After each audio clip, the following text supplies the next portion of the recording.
What's the most body-freezing confession you've heard that someone casually throw into the open? Story 1. When I was a young manager, I had a new girl start working on my team. She picked up a night shift gap I had, but said she would need a ride home because the buses did not run that late. I agreed because it meant I would not have to stay up until 3 in the morning when I had to be up and working at 5 in the morning. And she was not even asking for money, just a ride. Done. On the way back to her place, she suddenly started sharing a very heavy story.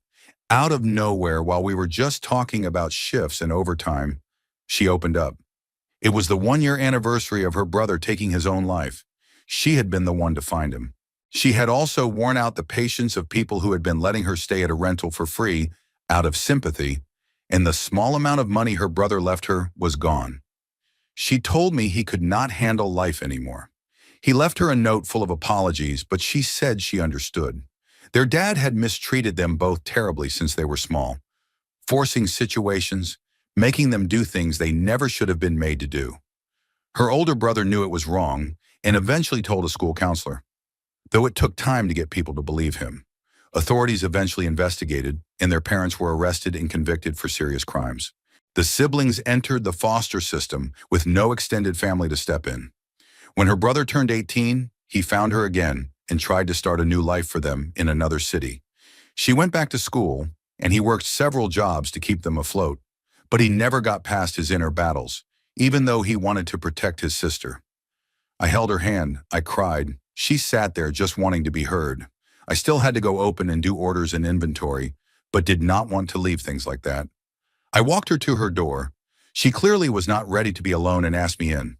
The place was rough, worse inside than outside, barely furnished with a child's mattress on the floor. She offered me a glass of water, then told me she thought a lot about ending her life too, but stopped herself because then the only people who would remember her brother would be their parents, and that did not feel fair. I made her promise not to do anything until I finished work. On my drive back, I admit to my shame, I doubted her story. It seemed too extreme. She worked in customer service, always bright and cheerful with customers. I thought maybe I was being scammed. Why unload all this on her boss? And again, to my shame, I told someone else. When I got in and started my prep, I told the night manager about it. She looked into it, and sure enough, the parents had made the papers. There was even an obituary for her brother. We were both tough people, but it broke us. The night manager cried too. She was not scheduled the next couple of days, and she already had a key to my place. I sent her there to dismantle a futon in my guest room that I had been planning to replace with a proper bed. It was old but solid. It had been my bed in college. The night manager and her boyfriend loaded it in her car along with some nightstands and a coffee maker. She dropped him off, then drove to the other girl's place. She knocked on the door and said she was dropping off a futon the girl had supposedly bought for me. Sleepy though she was, the girl saw through it and said, "He told you." The night manager admitted it, but said it was good I had shared and that she was there to help. They put the bed together. The night manager spent most of the morning cleaning and setting things up while talking with her. I had given her some cash and she and her boyfriend added some too, so the place looked more like a home. They made runs to Walmart and thrift stores, even some dumpster dives, and finished furnishing her place. At that point, the night manager had been awake for almost 40 hours, so she and the girl slept on the futon together. I planned to meet them after, but they needed rest. We met up the next night instead. After that, the girl often hung out with whoever was not working, but she was also pulling long hours herself. We tried to help her build a support network. I wish I could say the story had a happy ending. Maybe if we had been better people. Maybe if I had been sober or cared more. But neither I nor the night manager stayed sober for long. We were always partying. We cycled through relationships regularly. That first boyfriend of hers, he lasted about 2 weeks. We never pressured her into drinking or drugs, but we were not exactly sober influences either. Eventually, I left for a better job and lost touch. Not long after, I heard from the night manager that the girl had gotten into drinking and drugs too. She even turned to stripping to fund it. Then tragically, she ended her life. Every now and then, when I am having a good day, I remember her words, her bright and genuine way with people despite everything, and I cry. The world should have done better by her. I should have done better by her. Story 2. I worked as an editorial assistant, the most junior position, at a magazine with a very old readership. We joked that if the subscriptions went down, it was because the subscriber had died of old age. The magazine was UK-based, and the readership was mostly American. We had an active readers' letters page where people would write in reminiscences. It was the 1990s, so everything was via letters, and I was in charge of it because nobody else wanted to do it. I found it fascinating. We tended to only put in upbeat reminiscences on the page, but people would write in about everything. We frequently got people asking us if we could help find a missing person, which always made me feel sad, as there was no way a 24-year-old sitting in London could help find, say, their daughter who disappeared in Dublin 30 years ago. But the war reminiscences were unbelievably graphic. I will not bother writing about the more common accounts, but the one I am going to recount will stick in your brain, so I suggest you do not keep reading if you have a vivid imagination. A person who immigrated to the United States after the war wrote about his experiences as a night warden in London during the bombing. He said that the one he could never forget was when a large group of factory workers, possibly 30 or more, sheltered in the basement of a factory during an air raid. It should have been safe, except that the job they were doing required large amounts of boiling water, and the factory suffered a direct hit. One of the main pipes was hit, and by the time they managed to move the rubble, everyone had been trapped in the steam. They would try and pull the bodies out, and the flesh would just come off in their hands like cooked chicken. I have never wanted to unread a letter more. Story 3. My grandmother married a man almost 20 years younger than herself shortly after my sister and I were born. When we were about 2 years old, our mother went into a psychiatric facility, and we were placed in my grandmother's care. About 4 or 5 months after this, my sister got what my grandmother thought was a urinary tract infection, and upon examination, it was discovered that she had gonorrhea. Long story short, there was an investigation, and my grandmother's husband was arrested. Nearly 2 decades passed, and although my grandmother had divorced this man, she remained friends with his 2 sisters, the youngest being about 15 years younger than their brother. We were having a 4th of July celebration, and the sisters were in attendance. They were telling my grandmother that her ex had been released from prison and was being housed in a facility for offenders. That is when the oldest sister dropped the bombshell. It did not stop him last time, and it will not stop him this time. We all just looked at her in shock. What did she mean last time? Apparently, shortly before marrying my grandmother, he had been released from a mental institution after being hospitalized for abusing his youngest sister. The entire family knew he had those tendencies and just kept it to themselves because he had committed his first act when he was still technically a minor at 17, and they had hoped the hospitalization had cured him. Then after he offended again, they literally just did not mention any of this for nearly 2 decades, while at the same time remaining close friends with my family, which had been absolutely devastated by his act. Needless to say, we all cut contact with them. Story 4. My mom picked me up so we could get food on my birthday a few years ago, and randomly brought up an instance when she and I went to Disney for a cheerleading competition I was in, where the only thing I asked for on the whole trip aside from food was this round Minnie Mouse plushie filled with those soft styrofoam-like beads. It was so squishy and soft, so I took it to my mom and asked if I could have it. She had said no, so I just assumed it was a parent saying no, because they did not want me to have it. She casually dropped why I wound up getting it on the last day of the trip. My biological dad and she were still married at the time, and he had drained their joint bank account at a local club. Her friend who was with us, whose daughter was also on the team, had to cover dinner for us that night, and I did not know. She had to call the next morning and ask her job to give her a 3-day advance on her paycheck, as we were not leaving until Saturday morning, so that was going to be about 3.5 days without food, since our stay package only included breakfast at the resort. I already hated my biological dad by this point, and I just could not believe he would be so reckless. I believed he would do it, but not that he would put me and my mom without food for over 3 days. I still have that plushie, by the way. It is in my closet. My biological dad, though, no contact.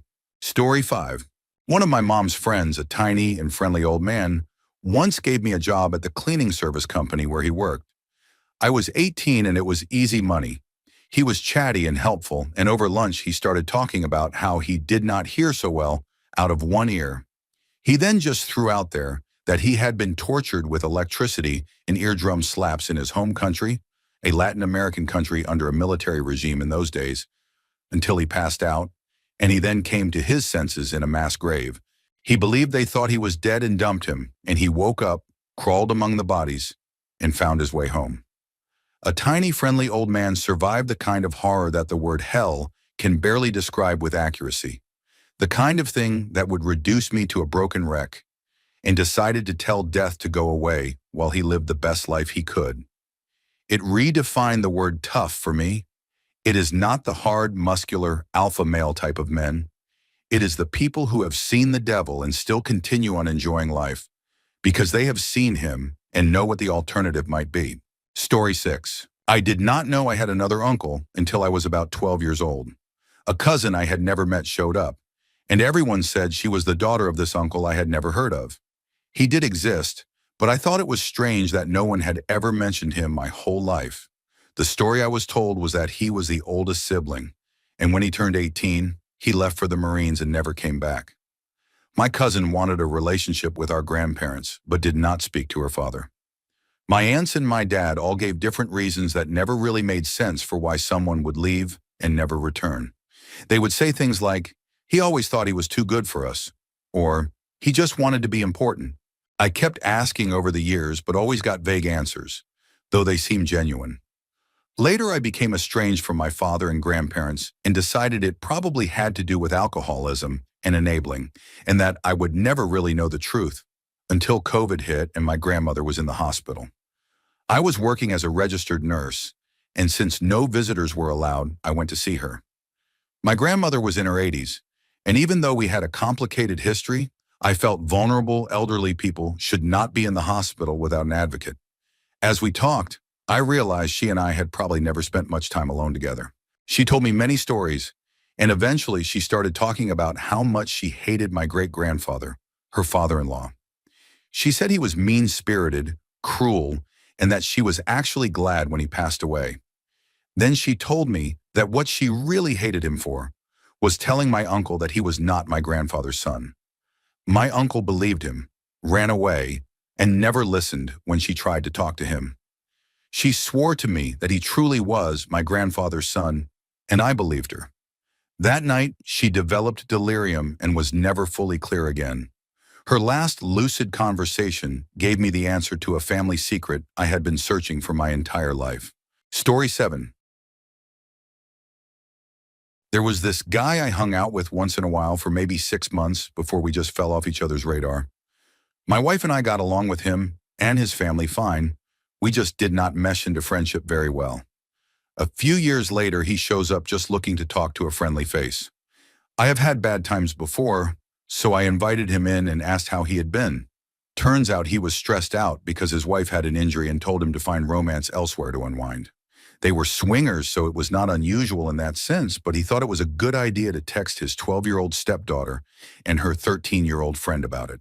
He laid it all out like he did it from his point of view, and at the end dropped the one sentence. I told her she could not buy a new movie, so she stole my phone and sent all these texts to her and her friends' phones to get back at me. Then he said he was taking the plea deal and going to jail for 5 years. We did not say anything remotely supportive, and he just left. So now he is on a registry for life because even he did not believe it when he said his stepdaughter set him up. We moved before he got out 5 years later. It was not the only reason, but it started the "maybe we should not live here in 5 years" talk. Story 8. Many years ago, I was a young police officer in London. Posted to station officer one night, an old lady walked in to report a theft from her garden. I took basic details from her, including her family name, and commented that it sounded very French. She had a faint accent, so it made sense, and she said that she was originally from a village in northern France. The lady went silent and then said how much I looked like the father of a childhood friend. In a casual tone, she then recounted how after the Nazis invaded her town in World War II, the townspeople joined in the arrests and killings of the Jewish residents. She hid in a drain for a day and a half, listening to screams and gunfire, crept out after 2 nights and escaped to Switzerland, where she lived on the streets for 5 years before coming to live in the UK. She then looked up at me and said, I do not suppose you will find my hanging baskets, will you? Story 9. I am South African, and recent events reminded me of this story. In a mixed group setting, I was chatting with a fairly new friend in the group, whose grandfather owned a lot of land in the interior, roughly between Bloemfontein and Colesberg for my fellow South Africans. Some of it was active farmland, a small amount was game, but most was unused.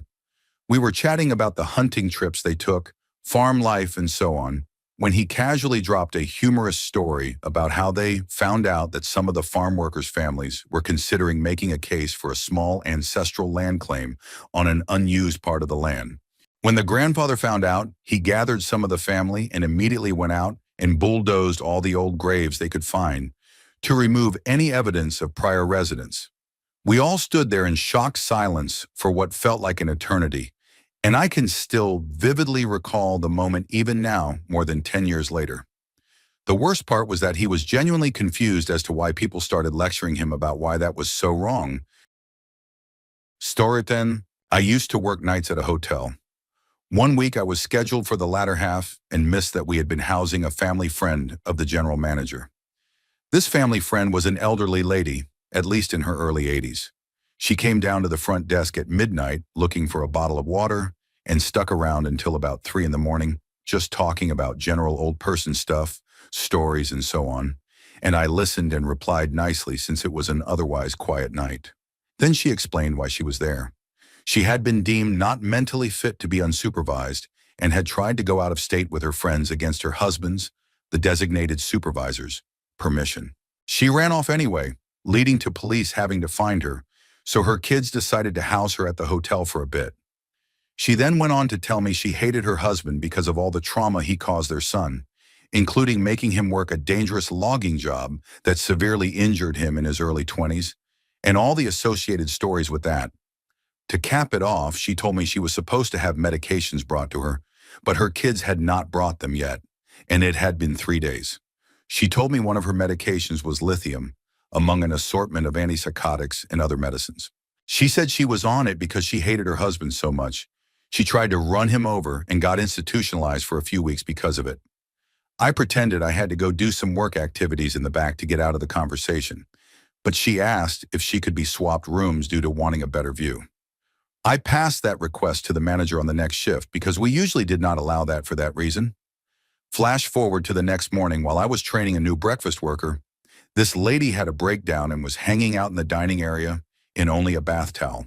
That is an entire other story, but I felt it necessary to include. Story 11. Me and 2 friends of mine were on vacation in Amsterdam. We sat in a lounge in a coffee shop and were smoking when a guy came in. He was very chill, originally from the UK, but had moved to the Netherlands a while ago. It was just the 4 of us in that lounge, smoking and having casual conversation. We were talking about motorcycles and things like that. Then my friend asked him why he moved to the Netherlands. He started talking, and the more he told us, the more he settled into that 2,000-yard stare. He said he had a house in the UK, and one night a man broke in while he was at home. He got up, fought with the burglar, and managed to knock him out. He tied him up and called the police. But the police did not show up. He thought they just did not believe him. He called multiple times. At some point, it had been over an hour, and the burglar was still tied up in his house. So he threw him out into the garden and poured gasoline over him. He lit a lighter. Then he called the police again, held the phone to the burglar's face, and started screaming, "Help me! He is going to kill me! He is going to burn me alive!" Then police arrived.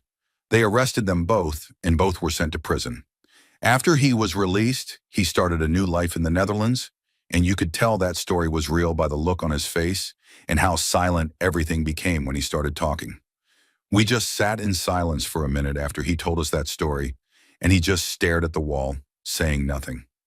Afterwards, he snapped back, and we had a somewhat normal conversation again. But I am not going to lie, we were very nervous when he told us that story. Story 12. One day out of nowhere, my dad explained the last time he saw his father. His father was apparently an alcoholic who would beat my dad, my uncle, and my grandmother after a hard night's drinking. One night, my dad and uncle had had enough and waited up for their father to get home.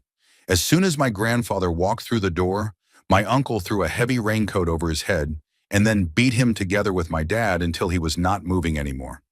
My dad said he was hitting him for about 10 minutes after my uncle said he had gone limp, and then he just snapped out of it. The two of them then dragged him into the street in the middle of the night and never saw him again. My dad blurted this out to me while we were out driving on an errand before explaining, "You are about to meet your great uncle, my uncle, who I have not seen or spoken to for decades. He knows where your grandfather is." We got to this house and met my great uncle, had a catching up chat before he told my dad that my grandfather had recently died alone of cancer in a local hospital. Even though my great uncle had had a way to contact my dad, the reverse of how my dad found him, he never reached out and offered no explanation as to why, and would not explain what my grandfather's life had been like all those years, apart from telling my dad he remained an alcoholic. That was the most I ever found out about my own family before or since, which was a lot to take on for an 11-year-old. Years later, it occurred to me that my dad lost both his father and his brother under similar circumstances. He had fought with both of them before they stopped speaking, and both of them died of cancer as alcoholics. Story 13. Starting with scary, I worked at a restaurant with a guy and became close friends with him. We often went out drinking and smoking, hanging out until late. He had always told me stories about his childhood and how he was abused physically by his dad and bullied in school because he had a slight lisp. One night after a late close and plenty of drinking, we were walking back to his place to smoke and play some Mortal Kombat. That is when he casually told me that he used to harm cats when he was a kid and teenager, saying he did it in many different ways. He described things in disturbing detail, even chuckling a little as he spoke. The second story is far more fun in my opinion. My wife's grandmother was a very eccentric woman who lived in a massive house with no furniture except for a bed on the floor. All her time went to her art, which was everywhere. She lived in Alabama after World War II. After the war, she was employed in the WASP, a Women's Air Force Service Pilot program. While she did not fly, she monitored radars and told us casually over dinner one evening that she had been sworn not to divulge information, but their main job was to track unidentified flying objects over the Gulf of Mexico. She said she personally tracked 12, but knew the team had tracked many more than that. Story 14. In high school, I went to a friend's house to smoke weed. This kid was a little sketchy, but I had known him my whole life, and we were always good friends. When I got there, two guys were there I had never seen before. Those guys proceeded to tell us about the night before, when they helped their friend set his house on fire because he had killed his grandparents. They told us how they smoked weed in the house with the bodies of his grandparents and even his dogs. This guy who killed his grandparents had been on a 3-day meth binge, and when his grandpa tried to stop him from leaving the house, he attacked them. He even had videos of himself doing horrific things on his phone and other gruesome stuff. This was in Oklahoma, if anyone is curious. The guy's name is Kyle Smith, and he got life in prison plus 10 years. The two weirdos who smoked weed and helped burn the house were also arrested and spent some time in prison. Story 15. I have commented this story before, but I will say it again. I used to work in a really awful warehouse, the type of place that hired anybody. One day we got a new hire that I will call Bill. He had bug eyes, like something was off, but I could not quite place it. Talking with him you would not know because he seemed intelligent and friendly. He always wore baggy jeans, and one day he had an itch on his leg and lifted his pants to scratch. That was when I noticed an ankle monitor. I was confused because I thought they did background checks there, but later I learned the company worked hand in hand with the prison system to hire people in halfway houses. Bill had served over 10 years in prison. He told me this but never said anything about the crime he committed. He was always secretive. Eventually, rumors started, and people said Bill was in prison for hurting someone. My curiosity got the best of me, and I searched his name. It turned out the victim had been a 16-year-old girl. I kept this to myself, but I saw him differently after that. Then one day, Bill told me something disturbing. He said he was riding his bike to Walmart when he saw a pretty woman, and that he began to feel strange, which made him panic and ride away quickly so he would not act out on impulse. I did not know what to say when he told me this. I just nodded and said, "Oh, wow." Story 16. About 10 years ago, I was on a date with someone I thought was a very nice guy. He was a Marine. I was visiting my hometown near Camp Pendleton. Prior to the date, we had texted for about a month while I was away at college. We ended up at a bar with a group of his friends. I took 2 shots with them. I walked up to the bar and asked for a water. A random woman walked up to me and told me that those guys had drugged and assaulted her and that it was about to happen to me. I froze. I called and texted my closest friends to come get me. I remember sitting on a bar stool looking up at the ceiling lights, waiting for my best friend. That was my last memory of the night. Next thing I knew, I woke up at the barracks in Camp Pendleton with no clothes. It took me years to heal from that. Story 17. I was 16 and out having a bonfire party with some new friends I had met on a short course. We were drinking cider and playing Never Have I Ever. This one guy goes, "Never have I ever killed someone." Then he drank. We were all shocked, and someone bravely asked what happened.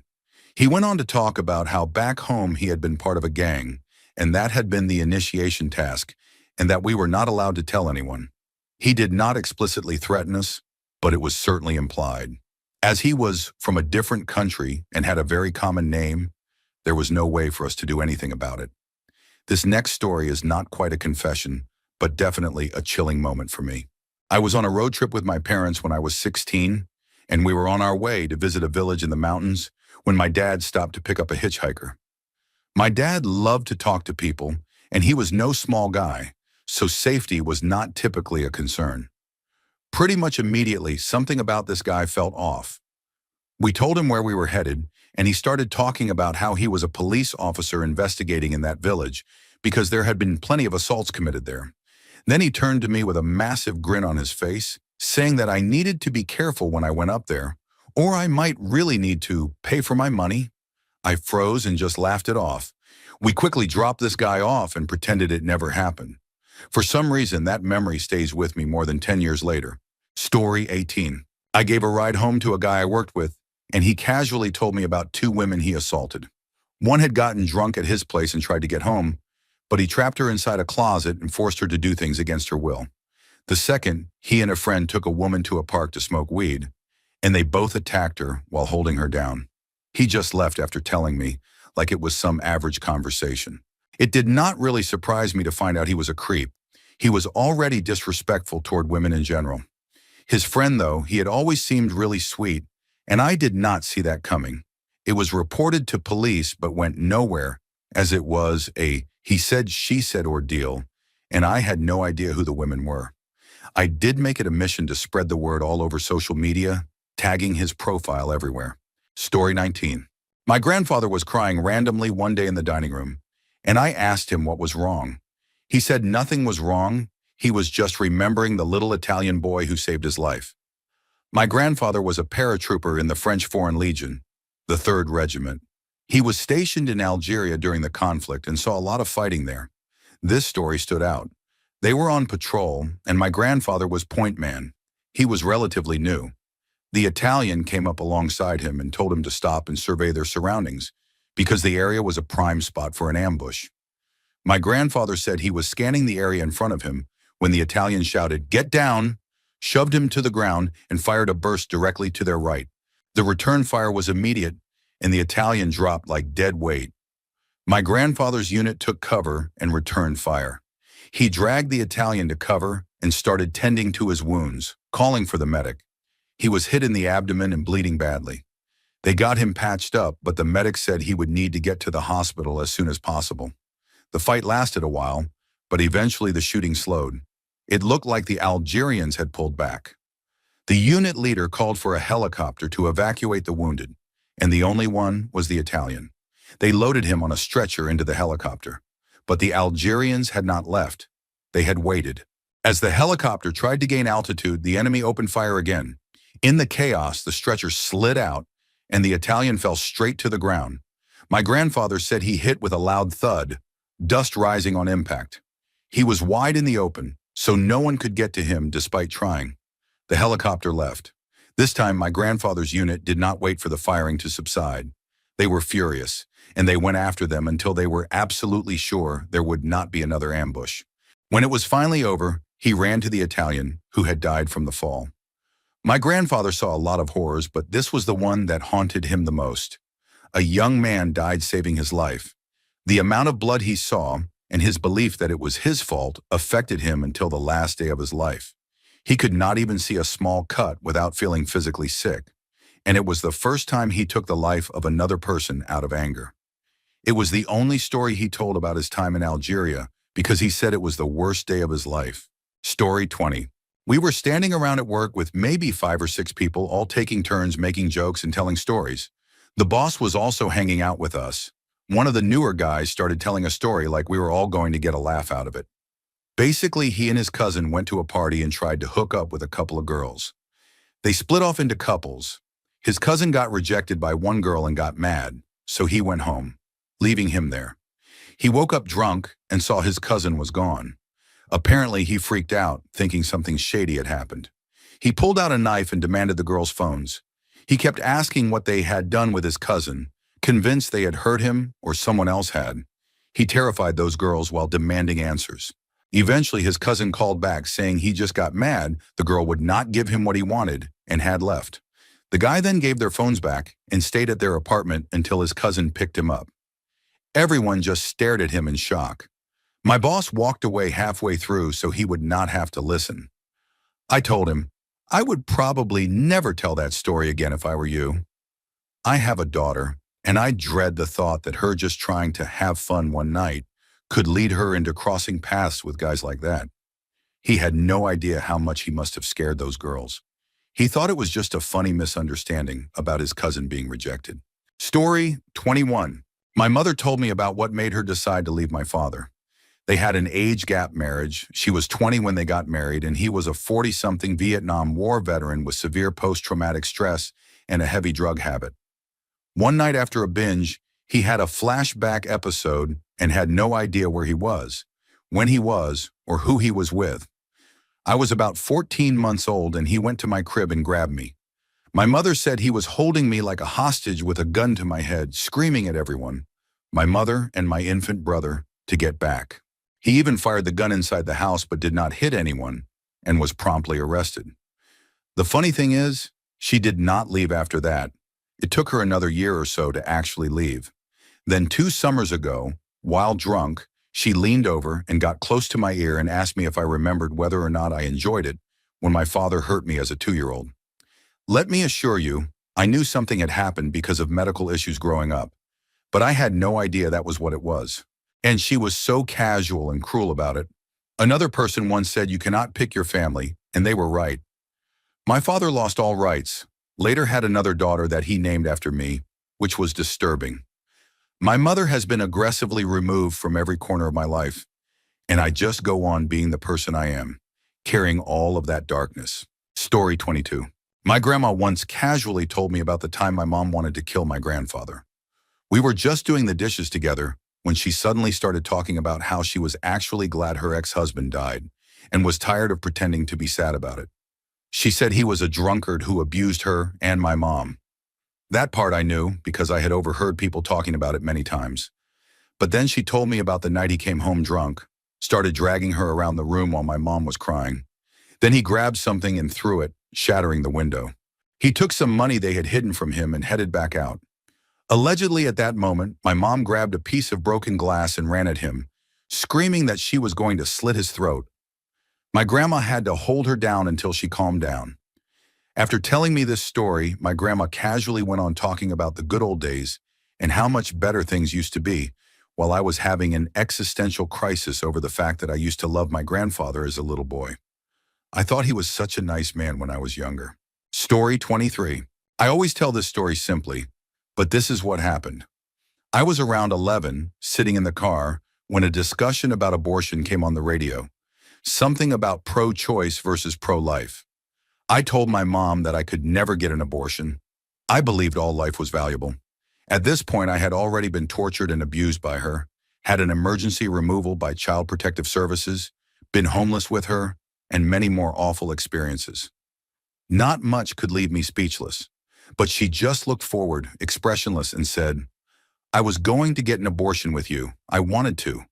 I turned to look at her, and she just sat there. Then she kept going. Maybe because I asked her something, and she basically told me this. My biological dad, who she met in recovery meetings, denied me, and she moved back home. States away. She said she got back together with a really abusive ex and planned to abort me. She had already had one abortion before. This shocked me. Then she told me that he was beating her every day, trying to make her miscarry. He pushed her down the stairs, hit her in the stomach, and more. She said at some point she was alone at night and something spoke to her. She believed it was God. She said God told her she had to have this baby and that the baby was created for something. From that point on, she knew she could not abort me. She stopped using drugs and fled back up north to get with my biological dad again. That was when my stepdad came into the picture. That was the day I became pro-choice. My mom could have saved me from so much pain and hurt that she caused me on purpose, and she changed her mind. I did not say anything for a long time, but it made me hate myself in different ways. My mom lived an awful life. Everything she did to me and my brother, her parents had done to her and her siblings, only worse. She often had stories that left me speechless. She did not speak much about her life before foster care. I feel for her. She gave me the same type of start her parents gave her. I just got opportunities to make better decisions. But hearing all that at 11 years old was life-changing. Story 24. I used to be a counselor, so I heard a lot of upsetting things. But the moment that froze me the most was when a guy told me he had tried to strangle his wife because she had accidentally spilled water on his computer keyboard. She was sitting there next to him, laughing like it was nothing, and I was just sort of struck silent. I am 100% convinced he was an actual psychopath or sociopath. I hated seeing them in sessions. He would always try to shock me somehow or make me uneasy. I switched them to someone more experienced in domestic violence and never saw them again. In my personal life, the worst moment was someone randomly telling me that they had molested a 6-year-old girl. It was his best friend's little sister, and as an older teenager, he had snuck into her room while she slept. Sadly, I had no proof, and it had happened more than 15 years earlier.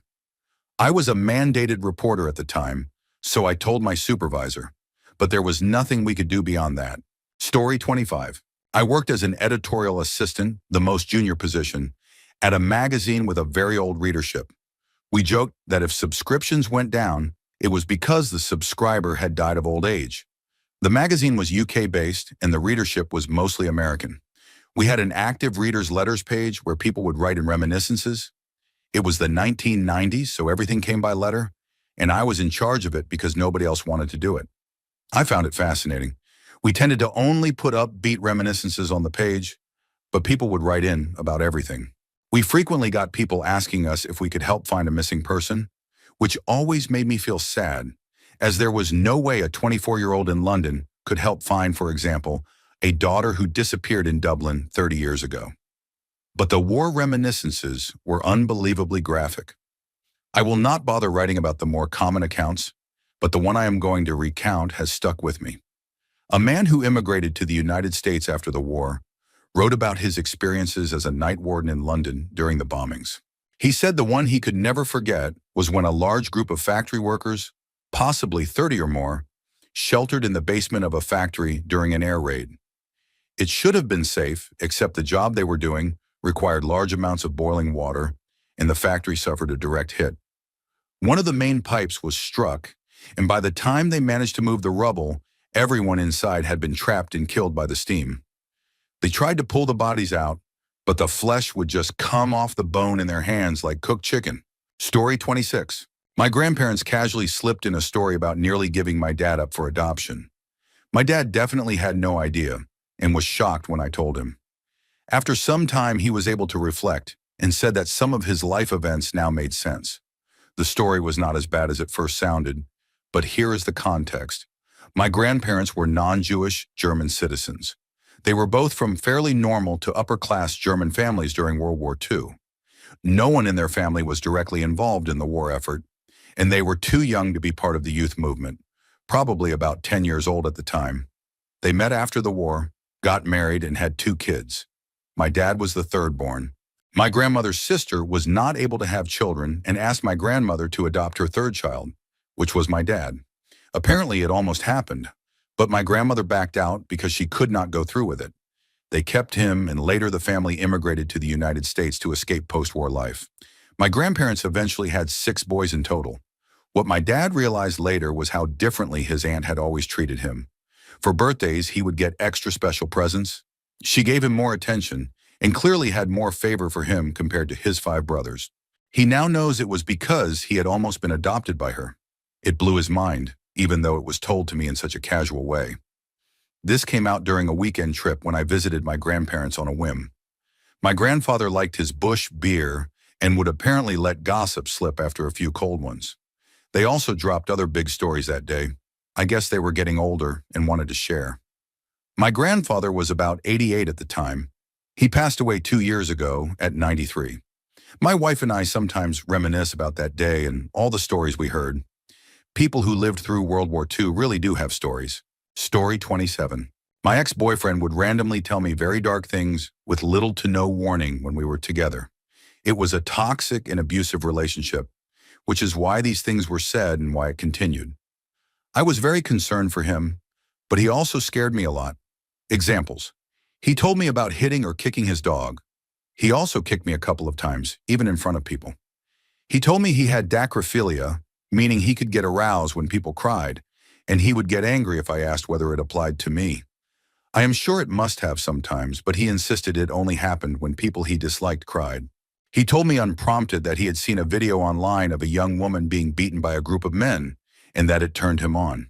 He would repeatedly tell me about his disturbing dreams and fantasies about hurting or killing people. Toward the end of our relationship, I told him that if he ever acted on it, I knew it would be me. He casually responded with no, but it was not convincing. He also claimed to have people or things in his mind since he was very young.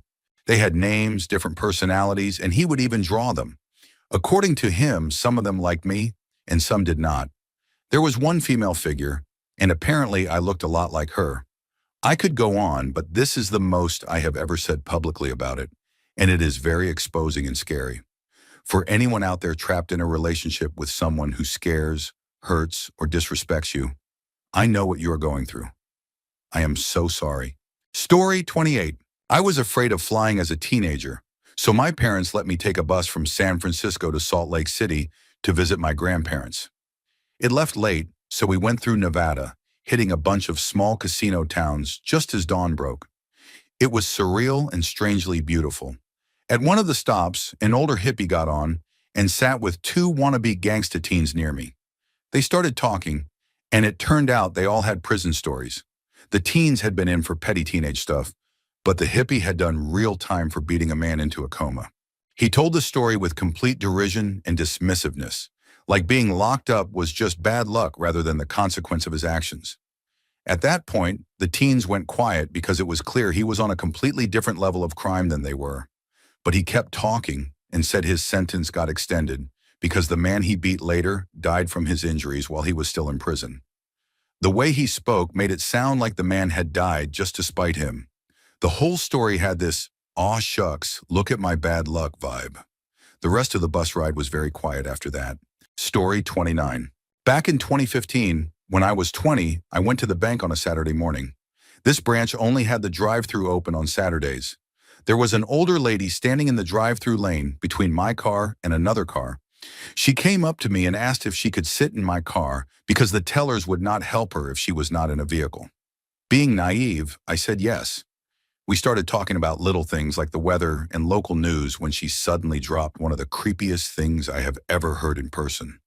She said her husband had passed away a few years earlier, and she kept his body in her living room. Not cremains or an urn, his body.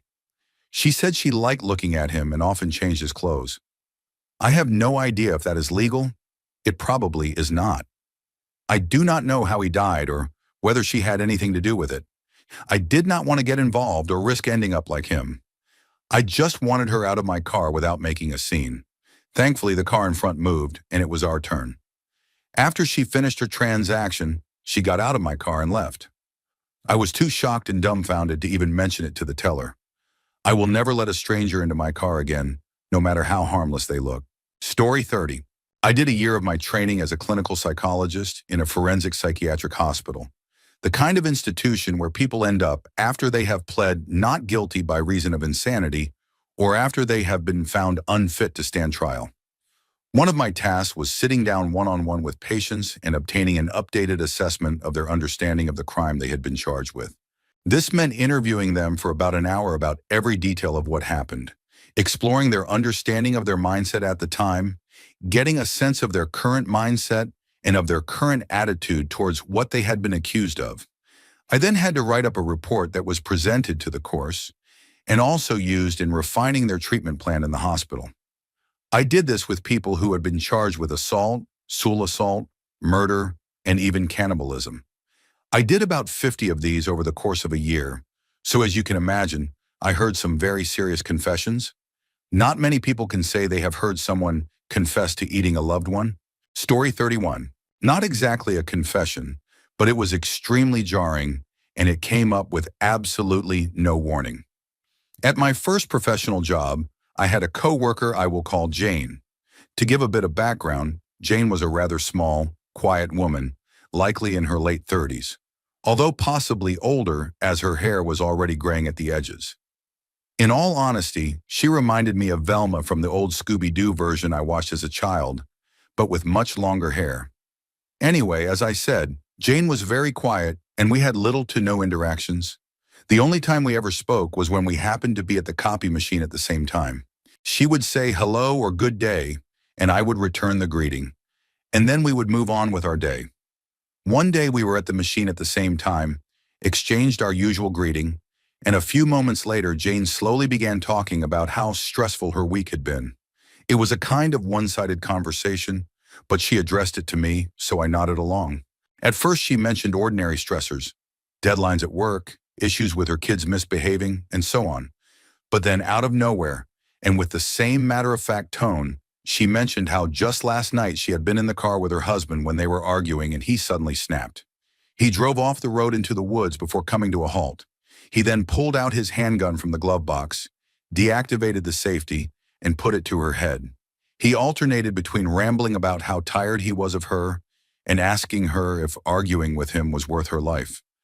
One of the things he mused about was how well their kids would fare with him in prison and her dead. When it was over, he put the gun away and drove back onto the road like nothing had happened, and their night went on. I was so shocked that I did not even know how to react. I was only 26 at the time, and this was something so far outside my life experience. She just walked off afterward, leaving me disturbed. Looking back, I am almost certain she did not want a response. She was just processing what had happened and was using me as a sounding board. I was disturbed for a long time afterwards until I eventually moved on. Considering this was back in 2017, it has been years since I thought about it, but this question brought it back. Story 32. I have many.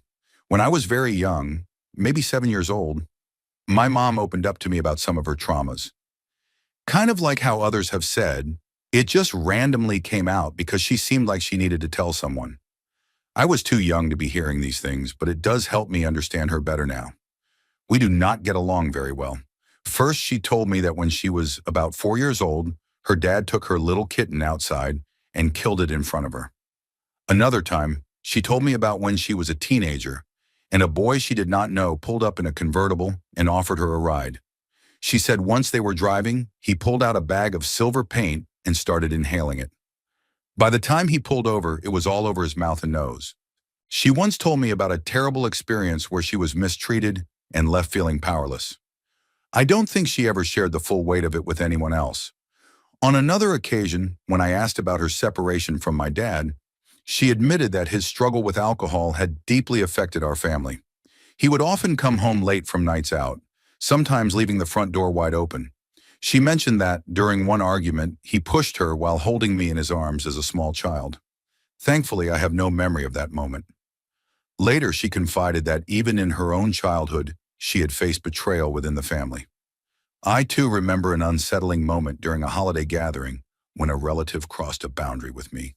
It was not until I was in my 20s that I learned my dad was also addicted to coca and hero, sometimes even coming home with needles in his shirt pockets.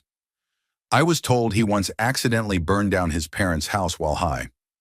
One of the most shocking stories was about my great-grandparents. My family has owned farmland for generations, and some relatives were buried there too. My great-grandparents once had a disagreement at my great-aunt's grave, and my great-grandfather dug up her skull and showed it to his wife just to upset her. After hearing all these stories, a lot about my family started to make more sense. I have had a very difficult time with my parents, But honestly, I could go on and on with stories like these. Story 33. Many years ago, I was playing World of Warcraft with a really nice group of people. Since we were a hardcore guild and playing every day, we talked a lot, got to know each other well, and some of them even became real friends. One of the members brought his younger brother, a 17-year-old, to join our raid group. At first, I found him a bit annoying, but over the months, I grew to like him. We started talking more, and he began asking me for advice about school, potential girlfriends, and his dreams. He once told me he had fallen in love with a girl and wanted to try to be a good person and have a girlfriend. But he also said that if he did not succeed by the time he was 18, he did not want to live anymore. A couple of months later, he said goodbye to our group, invited us all on TeamSpeak, and played a piano piece for us as thanks for the good times. He said he had to leave to take care of his real life. At some point, his brother wrote to me that his younger brother had gone missing and the family was searching for him. People thought he had run away. A year later, a geologist found his remains. He had taken his own life. It was heartbreaking. Looking back, his earlier words felt like a confession, and it still haunts me. Story 34. My cousin told me that he wanted to get a job so he could move out of his mother's house and cut off contact because he thought she was starting to lose her mind. His mother has fully supported him his entire life, including the 10 years since he graduated high school, even buying him a brand new Honda Fit that he ended up destroying. He has taken extreme advantage of her generosity, and now when it seems she might start needing some help from him, he is trying to figure out how to abandon her. He told me this a couple of years ago, and I was so shocked that, combined with other actions of his that directly affected me negatively, I have not spoken to him since. We parted on good terms, and he once messaged me to let him know when I was back in town, but I never responded. I am still connected with him on Steam and can see his activity. He usually has 90 to 130 hours of playtime logged in a week, mostly on War Thunder, with a total of over 4,500 hours. He never did get a job, and he never moved out. I almost feel sorry for his mother, but he has turned out exactly the way she raised him. Story 35. My ex once shared his hobby of going to the local paintball field, not to play in the traditional sense, but to stalk other players. He brought his own custom gear, planted himself in hidden areas, and targeted people from a distance. It was not about friendly competition, it was about domination. He said he would deliberately seek out the most skilled players and make it his mission to reduce them to nothing. His behavior got him banned from the field for life, both for using unauthorized equipment and for a playing style that crossed the line from competitive to predatory. I just let him tell me about it and chose to react as little as possible. I pretended to understand and sympathize. It scared me, though. It made me feel uneasy. He also once explained how he liked to keep people's personal data when he helped them fix their computers. He helped me fix my computer when we first met, a minor detail he conveniently forgot when he confessed this. He also talked about how easy it is to hack someone through Wi-Fi. He even offered to demonstrate by hacking my parents, but I politely declined.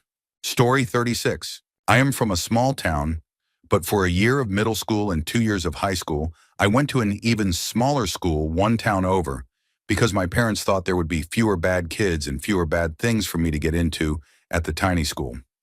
My first year there was rough. I did not know a soul.